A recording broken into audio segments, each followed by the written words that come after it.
We leave you tonight with the inspiring story of a 13-year-old Alberta boy who's been living with a brain tumor since he was 5. His illness, though, doesn't define him. His knife skills do.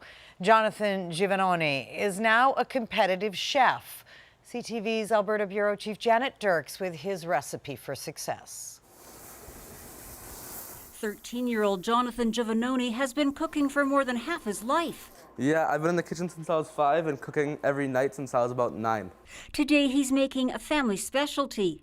The crepes is my grandma's recipe. Jonathan discovered his love of the kitchen after he was diagnosed with an inoperable brain tumor and had to spend most of his time indoors. So my dad started showing me how to make pizza, pasta, just Italian food from his heritage. And ever since I've had a passion for it. The tumor is not something the young chef dwells on. I did 72 weeks of chemo.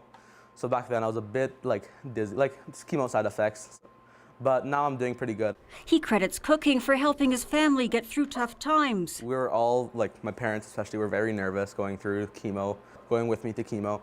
So every Sunday we would cook together. His talent is obvious. I love how I can express myself in the kitchen, how creative I can be.